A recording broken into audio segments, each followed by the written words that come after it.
제가 봉독하겠습니다.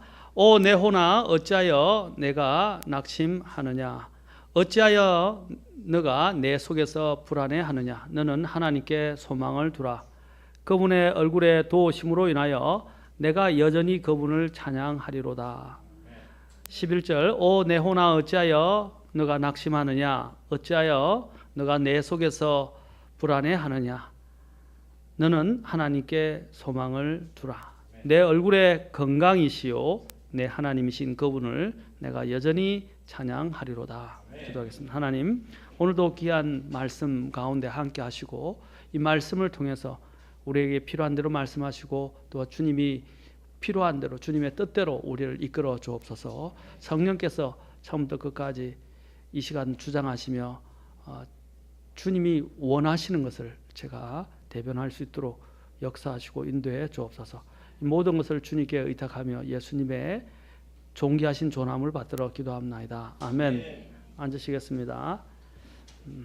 제가 지금 낙심에 대해서 아마 네 번째 시간으로 제가 알고 있는데 오늘 낙심에 대해서 우리가 이 낙심의 원인의 의미와 정의와 원인에 대해서 살펴봤고, 또 낙심들의 이 원인 중에는 신체적, 그 다음에 정신적, 그 다음에 영적인 원인들이 있다고 말씀드렸습니다.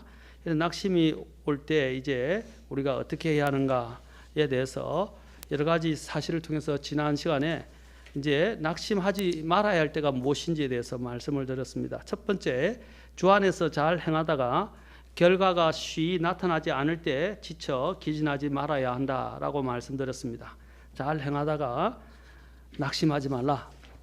자, 오늘은 두 번째, 우리가 기도하다가 이제 낙심해서는 안 되며 끈기 있게 계속 기도함으로써 낙심을 극복해야 한다는 것입니다. 기도하다가 낙심해서는 안 되고 끈기 있게 계속 기도함으로써 낙심을 극복해야 한다. 우리가 하나님의 뜻에 벗어나거나 어긋난 기도가 아니라면 끈질기게 계속 기도하면 반드시 응답을 받습니다. 특히 성급하면 안 돼요.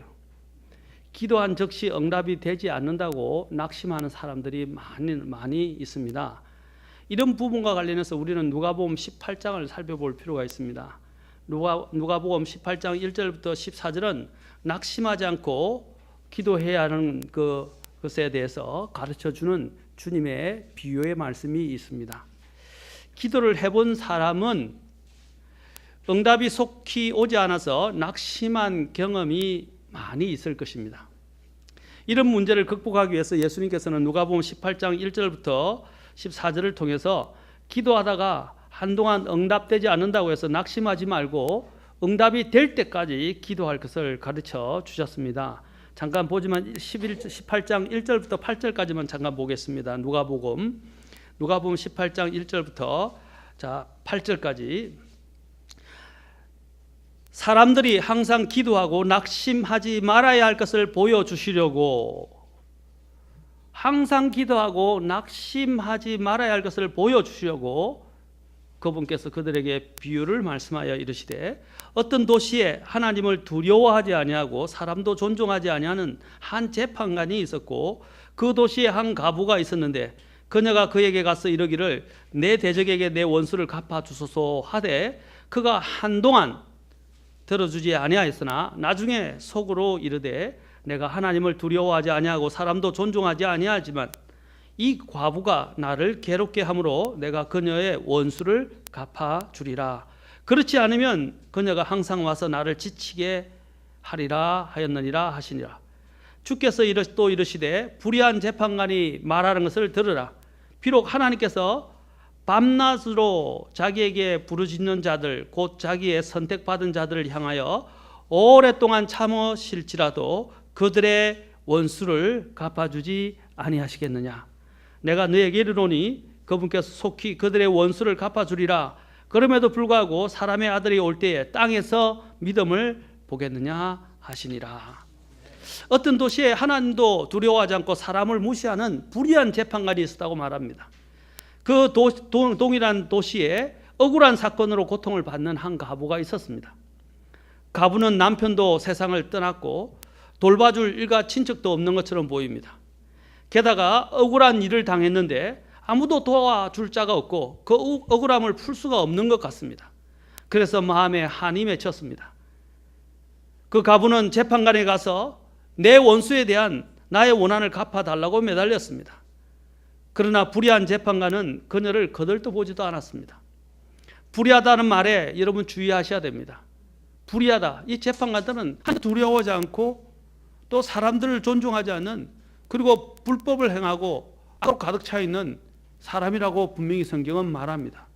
아니, 전혀 개의치 않는 것, 자기의 이익과 관련되어 있지 않으면, 자기의 원하는 바와 관련되어 있지 않으면 거들떠 보지 않는 것입니다. 그런데 그럴수록 그 과부는 밤낮으로 시도 때도 없이 재판관에게 와서 원수를 갚아달라고 당부했습니다. 간청했습니다. 그녀의 간청은 그 재판관이 지치고 괴로울 정도였다고 말하고 있습니다. 결국 견디다 못해 그 불의한 재판관은 이 가부의 민원을 해결해 주었습니다. 이 비유를 통해서 주님께서는 결론을 맺으십니다. 7절 8절을 잘 보십시오. 비록 이렇게 말합니다. 하나님께서 밤낮으로 자기에게 부르짖는 자들, 곧 자기의 선택받은 자들을 향하여 오랫동안 참으실지라도 그들의 원수를 갚아주지 아니하시겠느냐. 그리고 8절을 보십시오. 내가 너에게 이르노니 그분께서 속히 그들의 원수를 갚아주시리라. 여러분, 여기서 대비해야 될 것이 있어요. 여기 나오는 한 재판관은 불의한 재판관입니다. 그러나 우리의 하나님은 어떤 분입니까? 공의로운, 공의의 하나님이십니다. 모든 일을 공정하게 처리하시는 분이십니다. 또한 여기서 보면 불의한 재판관은 가부와는 아무 상관이 없는 사람이에요. 그러나 여기 나온 하나님 아버지는, 하나님은 우리의 아버지라고 말하고 있습니다. 우리의 아버지이십니다. 하나님은 공의의 재판관이실 뿐 아니라 우리의 영적인 아버지이십니다. 그리고 계속해서 주님은 말씀하십니다. 그럼에도 불구하고 사람의 아들이 올 때에 땅에서 믿음을 보겠느냐. 자, 뭐라고 말하고 있습니까? 사람의 아들이 올 때에 땅에서, 갑자기 기도를, 가부의 기도, 간청하는 기도, 끈질긴 기도, 낙심하지 않기 위해서 계속하는 그 기도에 대해서 이야기하다가 왜 갑자기 사람의 아들이 오는 것과 또 땅에서 믿음을 보게 되는, 찾아보게 되는 부분에 대해서 말씀하실까요? 참된 믿음이라는 것은 바로 이 과부와 같이 낙심하지 않고 끈질기게 기도하는 자에게서 발견될 수 있다는 것입니다. 인내의 기도는 나를 믿음의 사람으로 세워줍니다. 하나님께서는 우리를 어떠한 상황에도 불구하고 굴하지 않고 낙심하지 않고 항상 기도하는 믿음의 사람이 다 되기를 원하십니다. 우리가 그런 사람이 되기를 하나님은 간절히 원하시는 거예요. 이게 믿음이에요. 믿음은 쉽게 포기하는 것이 아닙니다. 믿음은 하나님의 약속을 믿고 끝까지 그 약속을 바라며 기도하며 순종하는 것입니다. 기도는 그리스도인이 문제를 해결하거나 어렵거나 불가능해 보이는 문제들을 극복하는 가장 적극적이고 최적의 방법입니다. 기도는 우리의 힘이 아니라 하나님의 권능을 통해서 일을 처리해 가거나 문제를 극복하는 최상의 방법입니다. 저는 전 시간에 낙심이라는 것은 마귀가 사용하는 가장 강력한 도구이자 무기라고 말씀드렸습니다. E.M. 바운드라는 목사님은 기도의 능력이라는 책에서 이렇게 말했습니다. 마귀는 무엇보다도 그리스도인이 기도하는 것을 방해하려고 합니다. 마귀는 기도가 빠진 성경 공부, 기도가 없는 봉사 등 기도가 없는 종교는 하나도 겁내지 않습니다. 마귀는 오직 우리가 기도할 때 두려워합니다 라고 말했습니다. 이엔 바운지의 기도라는 책은 여러분 꼭 읽어보세요. 유명한 책이고 정말 이 책만큼 잘 됐다고 할 수 없을 정도로 기도가 뛰어난 책입니다. 저도 다 읽어서 보았습니다. 이 책을 여러 번 읽기도 시도도 하고 있습니다. 또 이분의 기도 시리즈를 묶어서 큰 볼륨으로 요즘 책이 출간됐어요. 여러분들이 정말로 기도하는 사람이 되기를 원한다면 실제로 무릎 꿇는 사람이 되어야겠지만 정말 기도가 어떤 것인지를 배우려면 이분의 그 기도의 능력이라는 이 책을 사서 보시면 좋겠습니다. 기도와 관련해서 한 가지 더 말씀드리고 싶은 점이 있습니다. 그것은 우리가 흔히 흔히 하는 잘못 중에 하나로서 곧 우리가 다른 사람들에게 기도해 달라고 요청은 하면서도 정작 자기 자신은 기도하지 않는다는 거예요. 자금의 국가의 상황이 매우 위태로운데도 상황 인식을 하지 못하고 불통으로 전혀 책임을 지지 않고 막무가내식으로 가는 대통령처럼 자신의 상황이 매우 급박하고 절실한데도 다른 이들에게 기도 부탁만 하고 자신은 기도하지 않는 그런 상황 인식과 절실함을 깨닫지 못하는 그런 대통령과 같은 사람들이 많습니다. 다른 사람한테 기도해 주세요. 기도해 주세요. 목사님 기도해 주세요. 누구 기도해 주세요. 그래서 자신은 기도를 안 해요. 절박하고 상황이 어려운데도 발만 동그르고 다른 사람한테 목사님은 기도의 능력이 더 많으시죠. 누구는 더 많이 있으니까 더 잘 들어주시죠. 기도 잘해 주시겠어요. 하나님께 기도할 때 여기 있는 가부와 같은 절박함과 원한의 마음과 같은 심정을 안고 하나님께 구해야 합니다. 여기서 원한이란 말은 뭡니까? 원한 감정을 이야기하는 원한이라는 사전 뜻은 원통하고 억울한 일을 당해서 엉그러진 마음이라고 되어 있습니다. 제가 왜 원한을 설명하느냐? 바로 이 가부가 그 원한의 마음을 갖고 있다. 우리는 원한하면 원수된 마음이라고 생각하는데 원수로 인해서 한이 맺힌 마음이라고 하는데 사전에서는 원통하고 억울한 일을 당해서 엉그러진 마음이라고 말합니다. 또 여기에 보면 괴롭게 하리라. 지금 불의한 재판관이 나를 괴롭게 하리라 라고 이 과부의 요청을 들어주지 않으면 나를 괴롭게 하리라 라는 이 헬라어는 히포피아조라는 단어입니다. 이것은 뭐냐면 눈밑을 때리는 거예요. 눈을 멍들게 하는 거예요. 그런 뜻이에요. 그러니까 아주 곤욕스럽게 만들고 가장 우리의 인간의 약한 부분 중에 하나가 뭡니까? 눈 아닙니까? 이 눈밑을 때린다 생각해 보세요. 바로 아주 곤란을 당하는 것을 말하는 것입니다. 바로 이 가부의 필사적인 탄원, 바로 간절한 태도에 이 불의한 재판관은 가부의 소원을 들어줄 수밖에 없게 되었던 것입니다. 우리는 무엇을 하든지 간에 간절한 마음으로 기도해야 합니다. 건성으로 하거나 기계적으로 하거나 타성에 젖어서 기도하면 그건 효력이 없습니다. 많은 사람이 타성에 젖었어요. 건성으로 해요. 저는 여러분에게 말씀드립니다. 식사 기도를 할 때조차도 정말로 간절하게 기도하십시오. 그냥 해야 되니까 기도할 때 그냥 기도합니다.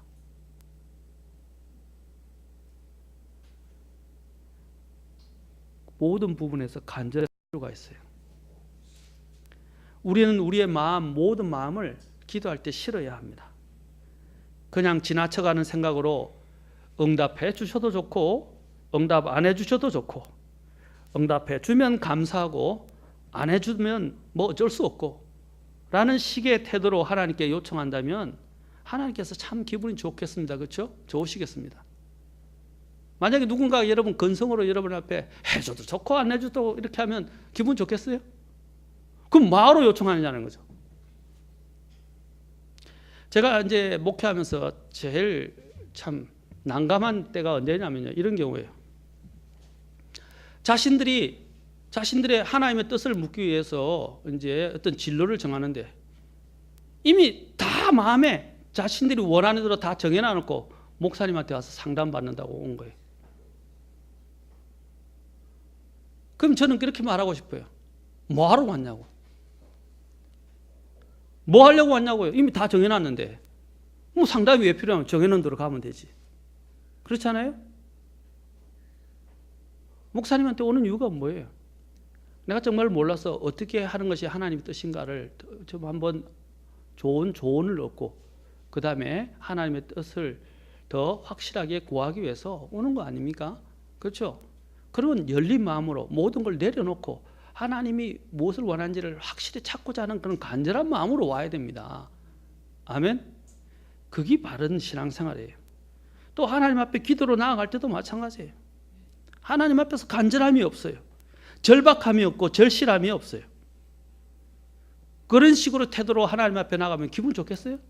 저도 성도들이 그런 식으로 다 해놓고 형식적으로 저에게 찾아오면 별로 그렇게 기분이 안 좋아요. 솔직히 말해 좀 어떤 때는 꼭 지받고 싶어요. 오늘날 그리스도인들은 다 너무 똑똑해요. 너무 대단해요. 너무 많이 알아요. 말이 안다는 건 제가 말하는 것은 머리로 알아요. 마음으로 알지 않아요. 이런 유의 기도는 형식적인 이런 타성에 젖어버린 이런 형태의 기도, 또 안일한 이런 식의 기도는 하늘에 상달되지 않고 다시 땅에 떨어지는 기도입니다. 북한이 미사일을 쏘았는데 북한이 쏘아온 미사일을 쏘았는데 어떻게 했어요? 날아가서 목표에 명중하기는커녕 올라가다 말고 얼마 못 가서 공중 폭파하거나 땅에 떨어지면 아무 쓸모가 없듯이 그런 식의 기도는 아무런 능력이 없고 효력이 없는 것입니다. 그런 기도는 하늘에 상달되지도 못할 뿐더러 마귀가 다 채워가 버립니다. 우리는 기도할 때 뒤로 물러가지 않고 포기하지 않고 매달리는 절박함과 절실함이 필요합니다. 나의 절박하고 절실한 문제에 대해서 내 자신이 직접 하나님께 간절하게 안 되면 금식이라도 하면서 기도해야 합니다. 하나님은 내 절박한 문제에 대해서 목사님께 중보 기도를 부탁하는 것보다 먼저 앞서서 내가 하나님께 나아가 기도하기를 원하십니다. 그러면서 또 다른 사람에게 중보 기도를 부탁해야 됩니다. 우선순위가 잘못됐어요. 기도하는 사람은요, 낙심하지 않습니다. 왜냐하면 기도를 들으시고 또 자녀의 부르짖는 기도에 적극적으로 응답하시는 전지전능하신 아버지 하나님께서 계시기 때문입니다. 누가복음 또한 주님께서 누가복음은 기도에 대해서 많이 이야기합니다. 아까 18장 봤죠? 11장으로 가보세요. 또 주님께서 또 다른 이야기를 하십니다. 11장으로 가세요. 11장에서 주님은 또 기도에 대해서 중요한 첫째는 11장에는 바로 주님께서 가르쳐 주신 기도가 나옵니다. 주님께서 가르쳐 주신, 저는 주기도문이라고 하지 않습니다. 주님께서 가르쳐 주신 기도입니다. 그렇죠? 1절부터 4절에 나옵니다. 그 다음에 주님께서 이 기도에 대해서 말씀하시면서 또 11장 5절부터 우리가 또 기도에 응답하시는 주님을 보게 됩니다. 아마 이 불의한 재판관에게 나아갔던 그 가부의 끈질긴 기도, 낙심하지 말아야 하면서 하는 그 기도를 여기서도 잘 보여주고 있어요. 11장 5절부터 보겠습니다. 8절까지. 또 그분께서 그들에게 이르시되 너희 중에 누가 친구가 있는데 한밤중에 그에게 가서 그에게 말하기를 친구여 내게 빵 3개를 빌려다오. 내 친구가 여행 중에 내게 왔으나 그 앞에 차려놓을 것이 내게 없노라 하면 그가 안에서 응답하여 이르기를 나를 괴롭게 하지 말라. 이제 문을 닫았고 내 자녀들이 나와 함께 잠자리에 들었으니 내가 일어나 내게 줄 수 없노라 하겠느냐. 자, 친구인데도 보십시오. 밤에 이렇게 번거롭게 하고 하는 것에 대해서 참 귀찮은 일입니다. 그런데 보세요. 18절 보세요. 내가 너에게 이르노니 그가 자기 친구이므로 그가 일어나 그에게 주지는 아니할지라도 친구로서는 안 줄 수 있다는 거죠. 그러나 뭐라 했어요? 그가 귀찮게 졸라됨으로 일어나 그의 필요대로 다 그에게 주리라. 아까도 나왔죠. 불의한 재판관에게 어떻게 했어요? 막 성가시게 하고, 그죠? 고통스럽게 만들었어요. 마찬가지로 오늘 여기서도 주님 또 말씀하십니다. 귀찮게 졸라됨으로 친구로서는 주지 아니할지라도 그가 귀찮게 졸라대니까 그의 필요대로 준다는 거예요. 그와 같이 하나님 앞에 기도하라라고 말씀하십니다. 11장 9절 보십시오. 뭐라고 말합니까? 내가 또 너에게 구하노니 구하라. 그래야면 너에게 주실 것이요. 찾으라. 그러면 너희가 찾을 것이요. 두드리라. 그러면 너에게 열릴 것이니. 10절 구하는 자마다 받고 찾는 자는 찾으며 두드리는 자에게 열릴 것이냐. 여기서 구하는 자, 찾는 자, 두드리는 자의 심정을 한번 생각해 보세요. 여기서 말하는 것은 단순히 근성으로 말하는 게 아닙니다. 절박함과 절실함으로 이야기하는 거예요. 바로 불의한 재판관에게 나아갔던 그 가부의 마음처럼 나아가는 걸 말하는 것입니다. 11절부터 자 보시죠. 우리 하나님이 어떤 분인가를 여기서 또한 보여주고 있습니다. 11장 11절 이 불의한 아까 재판관과 우리 하나님을 비교했던 것처럼 여기서 악한 아버지와 그 다음에 정말 선하신 하나님 아버지를 한번 비교해 보시기 바랍니다. 너희 중에 누가 아들이 빵을 구하면 아버지가 되어 그에게 돌을 주겠느냐? 혹은 그가 생선을 구하면 그에게 생선 대신 뱀을 주겠느냐? 혹은 그가 알을 구하면 그에게 정갈을 주겠느냐? 그런즉 너희가 악할지라도 너희 자녀들에게 좋은 선물들을 줄 알거든. 하물며 하늘에 계신 뭐라고요? 너희 아버지께서 자기에게 구하는 자들에게 성령을 얼마나 더 많이 주시겠느냐. 마태복음 7장 11절에서는 이렇게 말합니다. 하늘에 계신 너희 아버지께서 자기에게 구하는 자들에게 좋은 것들을 얼마나 더 많이 주시겠느냐. 좋은 것들을 이라고 말합니다. 사랑하는 성도 여러분, 기도는 굉장한 특권과 능력을 갖고 있습니다. 우리가 이렇게 기도하면 되겠어요? 지금 우리 박 대통령이 절박함을 몰라요. 절실함이 몰라요. 상황이 어떻게 돌아가는지 모르는 것 같아요. 최순실한테 팔려서 어떻게 돌아가는지 모르는 것 같아요. 지금 탄핵과 하야의 위기에 있는데도 불구하고 또 지금 일방적으로 막 지금 혼자 일을 하고 있어요. 마찬가지입니다. 우리들도요. 우리의 문제들이 지금 얼마나 절박하고 얼마나 지금 중대한 문제가 산적해 있는데 안일한 태도로 그 위기 상황을 인식하지 못하고 그냥 건성건성 모든 걸 해결하려고 하면 어떻게 하나님이 기뻐하시고 어떻게 그 응답을 해 주실 수 있겠어요? 여러분, 하나님 앞에 절박한 마음으로 가야 됩니다. 우리가 그래요. 사람 마음이요. 제가 늘 이야기하잖아요. 화장실 들어갈 때 마음하고 화장실 나올 때 마음이 다르다고. 사람들이 모든 것이 주어져 있고 풍부하고 있다 그런다면 절박함이 없어져요. 은행 잔고가 많으면 하나님 앞에 일용할 양식을 구하겠어요? 그러나 믿음이 있는 사람은 그 은행 잔고를 신뢰하지 않고 하나님을 신뢰합니다. 그러나 믿음이 없는 사람들은, 안일한 사람들은 자신의 은행 잔고를 신뢰하지 하나님을 신뢰하고 하나님께 구하지 않는다는 거예요. 그 은행 잔고, 저쪽에 그리스 사태처럼, 예? 시칠리아 사람들처럼 은행이 문을 닫아버리면 어떻게 돼요? 은행이 망해버리면 어떻게 돼요? 돈을 꺼낼 수 없어요.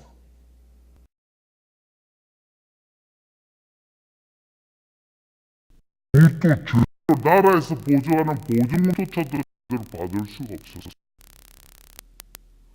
수억씩 다 저축해 놓은 거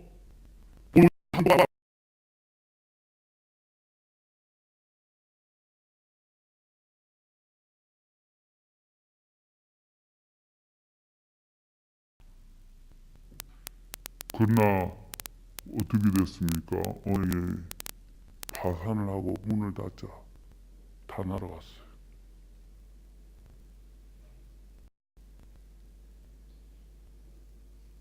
많은 사람들이 하나님을 신뢰하는 대신에 자기가 누리고 있고 가지고 있는 그런 재산이나 가지고 있는 지금 건강을 자랑한다는 거죠. 건강 오늘 하루아침에 이룰 수 있습니다. 재산 오늘 저녁에 다 끝날 수 있어요. 제가 말하는 요지는 그겁니다. 돈을 가지는 것, 건강을 가진 것이 나쁘다고 말씀드린 게 아니에요. 그런 것보다 하나님을 신뢰하라면 절박하게 하나님께 구해야 된다는 거죠. 그래야 우리는 낙심하는 상황에 들어가지 않는다는 거예요. 주님 뭐라 했어요? 항상 기도하고 낙심하지 말아야 할 것을 바로 이 비유로 말씀하세요. 항상 기도하고 칸마 낙심하지 말아야 한다 그랬어요. 자, 항상 기도하면 낙심을 찾아오기 어렵다는 걸 말해 주는 거예요. 또 하나는 뭐냐면 또 기도하다 낙심할 일이 응답이 지연되고 더디어지면 또 낙심하기 쉬운데 어떻게 해요? 끈질기게 계속 기도하라고 말씀하시는 거예요. 기도는 낙심을 극복하는 가장 최적의 방법입니다. 주님께서는 하나님을 신뢰하라고 하셨어요. 하늘에 계신 너희 아버지께서 자기에게 구하는 자들에게 좋은 것들을 얼마나 더 많이 주시겠느냐. 기도에 대해서 하나님께서는 약속하십니다. 요한일서 5장 14절과 15절에서 그분 안에서 우리가 가진 확신은 이것이니 곧 우리가 그분의 뜻대로 무엇이든 구하면 그분께서 우리 말을 들으신다는 것이라. 우리가 무엇을 구하든지 그분께서 우리 말을 들으시는 줄 우리가 알진대 우리가 그분께 구하여 청원한 것들을 얻는 줄을 기도 응답 받는 줄을 우리가 아느니라. 하나님은 우리의 영적인 아버지시며 그분의 자녀들의 간구를 들어주시고 응답하시는 분이시라는 것을 우리는 알아야 하고 확신해야 합니다.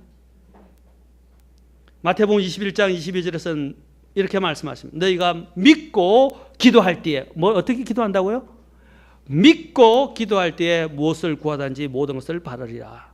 요한일서 5장에서는 너희가 하나님의 뜻대로 무엇을 구하시든지 들으시고 응답받는다고 말씀하십니다. 아버지 하나님을 어떤 하나님요?